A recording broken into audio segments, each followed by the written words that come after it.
nag-aano ako nun, parang yung pinsan ko kasi, parang may sagala siya, yung pangbata. Mm. Tas alam mo yung may mga kart-kart sila doon, di ba? Ako yung babike, ako yung nag-drive nun.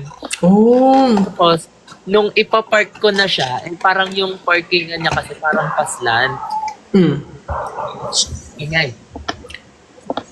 So, paslan siya. Tapos nung iaakyat ko na siya, syempre mabigat yun kasi may mga bulaklak, tapos may mga arpo-arpo. Nag-ano siya, nag-slide siya pabalik, tapos nakatama ako ng taxi. Hala. Syempre, Nangyari? tita ko, kasama ko yung tita ko nun, tapos parang siya yung nakikipag-usap, tapos sabi sa akin ng tita ko, nung natapos naman siya, buti naman, nakipag-areglo yung may-ari ng taxi. Mm. Sa sabi ng tita ko, huwag ko daw sabihin kila mama kasi hindi na ako papasamahin ulit sa mga ganon. Mm. Tapos parang simulan, hindi na ako nag-bike. Hindi naman sirang-sira yung taxi. Hindi naman. Wala naman nasira. Oo, wala naman nasira. Ako ba ano? Parang similar din sa'yo, pero kotse kasi. So, pinahiram ko yung kotse sa kaibigan ko. Ah, So, nag-drive kami, ganyan. Kaso, yung kaibigan ko, nabunggo yung kotse sa yero. So, ang nangyari, nabutas yung gulong. oh, Tapos nagasgasan yung kotse. Tapos hindi kami marunong tawag dito, magpalit. So, tumawag kami ng tambay, ganyan. Tumawag kami ng tambay, patulong po, ganun. So, umaga na yata kami nakauwi nun. So, ang ginawa namin, bumili kami bagong gulong. Pero hindi ko sinabi sa magulang ko na nasira siya. Nag-ambaga na lang kami ng kaibigan ko para bumili ng gulong. Kasi grabe yung sira.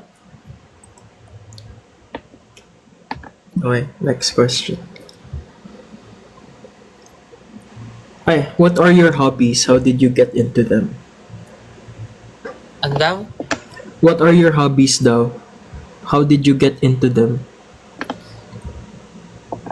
Isa sa hobbies ko yung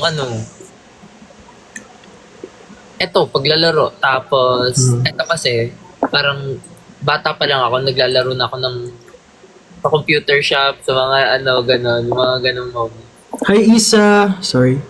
Go. Kaya parang wala, ever since, nakasanayan ko na siya. Tapos parang recently, mas na-appreciate ko yung naglalakad-lakad ako.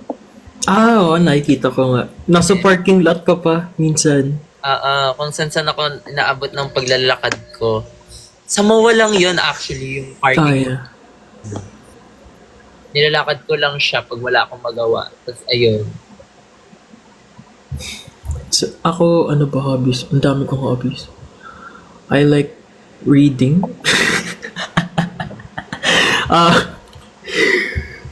Playing, video games din. Video games, bata pa lang ako. Sobrang addict ko sa video games to the point na hindi ako pumapasok para lang makapaglaro. Yung schedule ko nun, 7 a.m. to 9 p.m., ganun. Na-addict din ako sa video games kasi meron kaming computer shop. So, doon ako naglalaro. To the point na bagsak-bagsak na yung grades ko, kakalaro. Nag-stop lang siguro ako masyadong ma-addict nung high school na. Kasi need na magseryoso. Ano pa ba? Ayun, pagkanta, singing. Sumasali ako competitions before. Sa school. Or mga competitions. Yeah.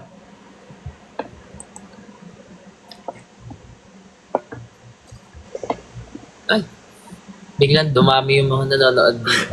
Ayun. Where's the strangest place you've fallen asleep? Strangest place. Ewan ko kung pwede sabihin yun dito. Ano ba yan? Medyo R18 ba yan? Yes, parang Ay, totoo R18. ba? Hala. Pero sige, isa sa mga strangest place na lang yung pag nag-shooting tayo. Okay. Gets. Diba, may waiting Tama. tayo.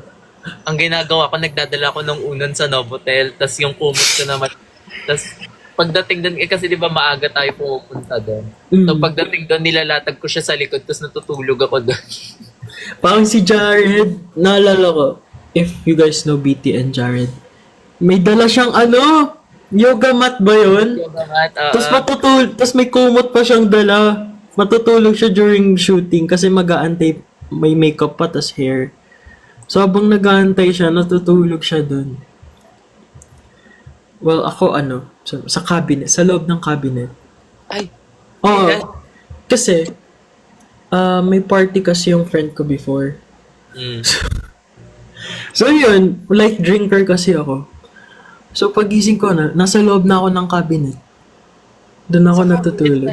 Oo, sa cabinet talaga. Airbnb kasi yun. May parang walk-in closet yung Airbnb.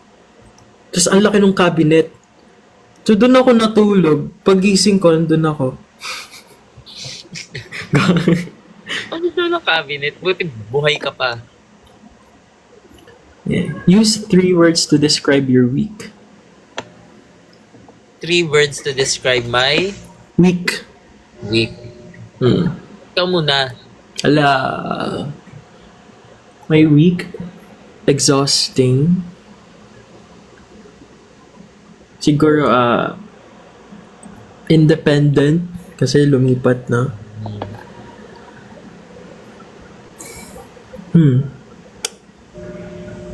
Life-changing.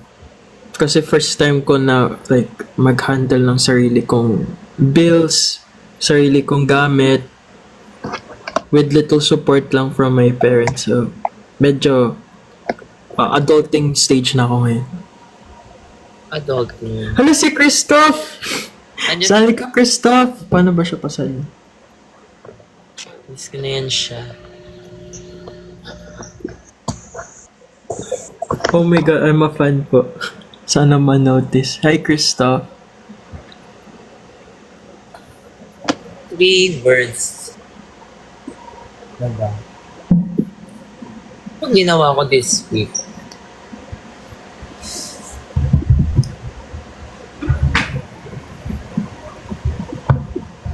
Siguro slow, comfy, Slow. quality.